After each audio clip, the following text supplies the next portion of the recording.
High Altitude Warfare School at Gulmarg.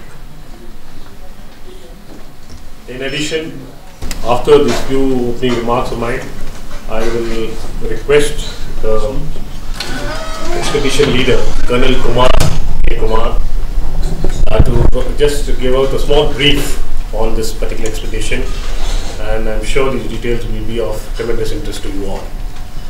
A few words about Colonel Kumar. This officer of the Indian Army has been rightly chosen to lead such a prestigious expedition, and he has, in his wealth of experience, not only successfully summited peaks in India, but also in the United States and elsewhere.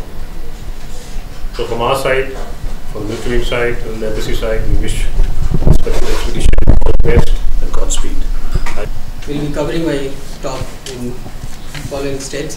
Initially, I'll give you a brief introduction to the contribution of mountaineers from Indian Army in mountaineering scene and exploration in India and elsewhere, followed by the expedition plan for our expedition, in which I'll briefly go over various aspects of the expedition. Then I'll cover assistance which has been given by the Royal Nepal Army, and the assistance which has been provided by our own embassy, and finally few words about the financial effects in organizing such expedition. Armies of the Rajas, or it was the Jagidars, their own soldiers, they were all going into the hills for various exploration and missions, whether it was military mission or whether it was exploration of the new trade routes. However, in recent history, after the independence, Indian Army mountaineers have been participating in almost all the major expeditions in India and in Nepal.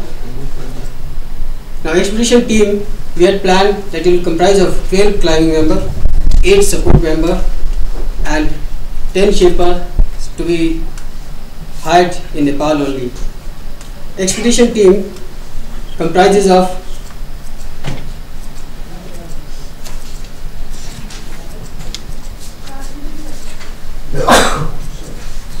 members drawn from various regiments of Indian Army,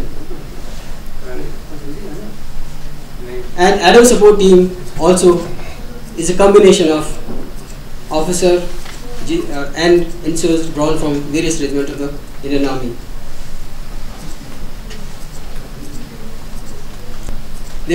Volunteers were asked from all the commands and all the regiments of the Indian Army, and 193 volunteers opted for the expedition, out of which 63 provisionals were picked up and called for pre-expedition training. Now, selection camp and pre-expedition training was conducted in Garhwal, in which Mana Peak, which is 24,000 feet high peak, was attempted. This is a difficult peak, and we selected this little difficult route which corresponded with some of the difficult section on which we will be seeing on Everest also. So all the conditions which we wanted to create, we deliberately selected route in such a way that a similar camp, similar altitude gain is obtained there also. However, the total height is 24,000 feet and not like Everest 28 or 20. Now, the idea behind this was that generally beyond 24,000 or 25,000 feet, mountaineers, they stay for very less duration. So once we put any mountaineer on this height, that is between 23 to 24,000 feet high, he, if he is fit enough physically, he is fit enough to go right up to any height. But in case any mountaineer is not acclimatizing well, he will be weeded out between say 20 to 23 or 24,000 feet. That was the idea, and that is what we achieved with the training. Subsequently, once we completed our training in October, after that we went for winter training in Manali, Himachal Pradesh. When snowfall had taken place, the idea was to get used to fresh snow, walking in fresh snow, which is very laborious, and it requires special technique, special type of equipment to be tried out. We tried out our new equipment also during winter training in Manali.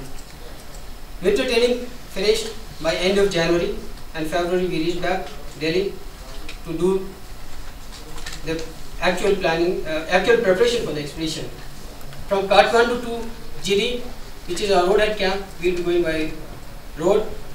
From Jiri we are following normal route through Khumbu, Solar Khumbu area, and it takes 17 days march to reach base camp. And from base camp onward, we are following the traditional southeast ridge route, which is shown on the slide.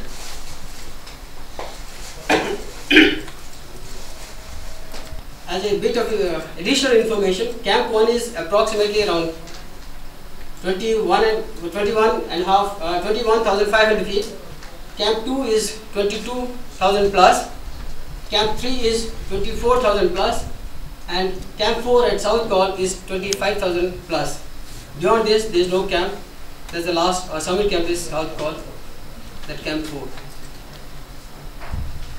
The same route has been shown in a slightly clearer way on the slide. This is the Khumbu Icefall area, which is the most dangerous area in the entire route. There are other dangerous areas also, but it is the most dangerous. This is fast moving glacier, which as per the record moves almost in 24 hours, it moves almost by 3 feet, which is a very great movement for any glacier. Otherwise, normal glacier movement is about 1 feet in 1 year, or maybe about half a feet in 1 year. So here every day one has to change the route and inspect the route, fix it properly.